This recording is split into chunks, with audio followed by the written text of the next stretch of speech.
he was portrayed in Stoker's novel, the drama of it, and how sexy it was.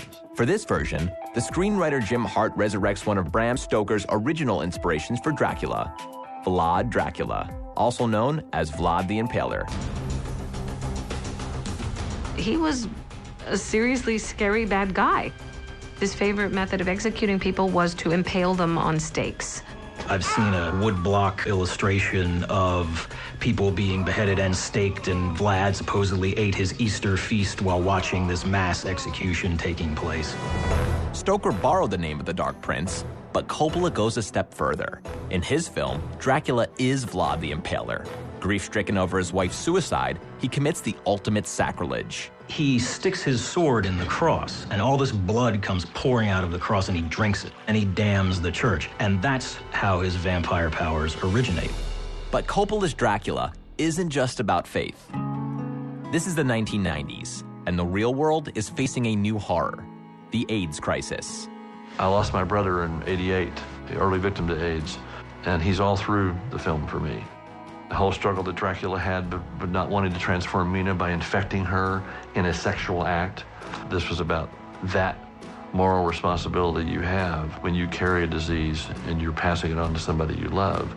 Coppola's allegory of faith, love, and disease makes for a truly contemporary Dracula. It gives us a very different romantic view of the vampire that we had not seen. I don't think that you have the vampire movies that we're used to seeing now without that film.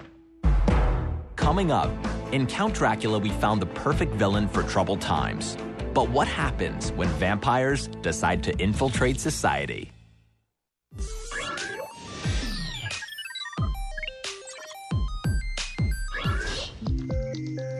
Vampires come out of nowhere, they kind of captivate you and romance you.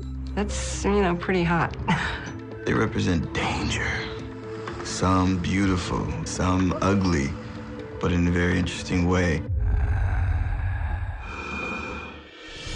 The suave and seductive Count Dracula was a monster who hid his true nature to infiltrate a Victorian society closed to outsiders. But now, more than a century later, the vampire finds himself in a whole different world. Today, we live in a society where different cultures and values clash, and America's identity as a melting pot is being called into question. Anytime you turn on the news, it's what everybody is dealing with. How to live with the other guy who looks at things differently than you do, comes from a different place, has a different religion, a different sexual orientation. It's an age of tolerance and xenophobia, of ethnic pride and prejudice. And as before, the undead are a dark mirror for society's fears. The vampire is kind of the other, it's the idea of the outsider. And we're trying to figure out whether that outsider can be an insider. And in 2001, the ultimate other decides to come out of the coffin and live openly in American society, with some help from author Charlaine Harris. In her hit novel Dead Until Dark, she creates a revolutionary new universe in which Dracula is just the guy next door. I thought, wouldn't it be funny if you had a vampire named Bill and he shopped at the mall? I thought of the phrase, they're coming out of the coffin, and then I thought, that's not a bad analogy for many things that are happening in America now. This metaphor that the vampire coming out of the coffin represents a marginalized society that had been wronged or not allowed full rights. It's very clever. It takes vampires as a minority group, and it uses much of our recent history about civil rights and identity politics and movements and brings it into the world of vampires in a way that's fascinating. But for vampires to live openly in society, they need to show they won't attack humans anymore. So Harris invents True Blood. I had read articles about synthetic blood before, and it seemed to me that that would be the perfect answer. If they had another food source, then they would not need to bite you. Therefore, they could say, hey, we're not threatening. No, not a bit. A series of best-selling novels follows. And in 2008, Harris's vision of America with vampires becomes the smash series True Blood. For the first time, TV viewers are confronted with a ghastly question. Is it possible to have a vampire as a neighbor? Vampires have become regular people. I mean, you might go down to the post office and there's Billy Bob the vampire. So then the next question is, well, what do we do about that? Do we kick them out? Do we kill them? Do we accept them and marry them? Can we have children with them? What happens to the next generation? The vampires on True Blood are feared because they're unexplained and they're unknown in much the same way that the gay culture is still an unknown to so much of America. Just in that credit sequence where there's that quick cut to the neon sign that says, "God hates fangs." America is a country that likes to think that it wants to embrace the entire world. We like to think that we're a melting pot and that everybody is welcome here. But the truth is that everybody isn't welcome here. And to me, that's something that is really seen in the vampire, because we can't decide whether we want him to be close to us or whether bringing him close to us will completely undo us. But True Blood isn't the first time the vampire has been used as a metaphor for the outsider and the horrors of ethnic prejudice. This is Germany post-World War I. You have a country that's been defeated, a country that spat on its veterans when they came back from the war because they lost. Up to that point, that was the greatest loss of life that anyone had seen in Europe. So dealing with how so many young men can just be here one day and gone the next really evokes the fear of mortality. Angry and powerless, many Germans look for someone to blame. If we can blame someone else for this death, then we can better grasp our own feelings, and we can transfer those emotions, those anxieties, those fears, and that grief onto someone else. After World War I, there's a real rise in anti-Semitism. Hitler's coming to power, and he's blaming the Jews for Germany's defeat.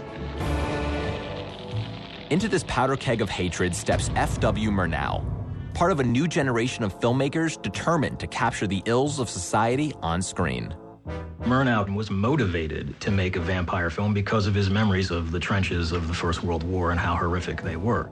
And he landed on the idea of filming Dracula. Problem one was that Mrs. Stoker was still alive. And she was not going to have her husband's book sullied by some hideous medium called film. Against Florence Stoker's wishes, Murnau forges ahead with his vampire film. But this is a very different vision of the Count. Instead of going to London, the story goes to Bremen, Germany. Graf Orlok doesn't look anything like Count Dracula in the novel. Bald head, bat ears, he's got these rat teeth. Doesn't even look human. Someone who you look at and know, all right, he's evil, something not good. I should not sleep here in Castle Dracula. When Nosferatu, a symphony of horrors, is released in 1922, it terrifies audiences across Germany. Nosferatu is a frightening, frightening film. It's a silent film, but it pushes terror about as effectively as you can. But the vampire isn't the most frightening part of Nosferatu. The film also foreshadows the anti-Semitism rising across post-war Germany. He's from Eastern Europe, and he is thus coded as being probably Jewish. Possibly the most unfortunate side of the vampire tradition and vampire stories is a pretty strong anti-Semitic side. Anti-Semitism draws upon vampire metaphors. Bloodsucker is an ugly anti-Semitic term. The idea of the moneyed stranger from Eastern Europe who comes into town, who seduces everyone, that's been attached to both vampire stories and anti-Semitic tales. Murnau's vampire travels in a coffin overrun with rats, an animal that Nazi propaganda will liken to the Jews.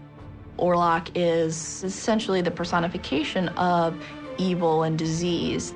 Whether or not this is, a director's intent, the fact that he is portrayed this way as this kind of rat-like invader does speak to the anti-Semitism of the time. For German society to survive, the monster must die, and Nosferatu becomes the first vampire to be killed by sunlight.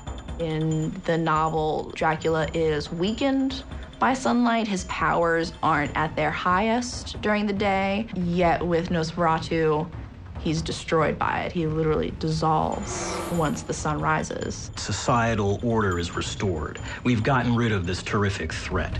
So it's not us that is to blame for any of this death or destruction. It was them, the people outside of our society, who did it. And that's where we have to focus, defeating those on the outside, those who are different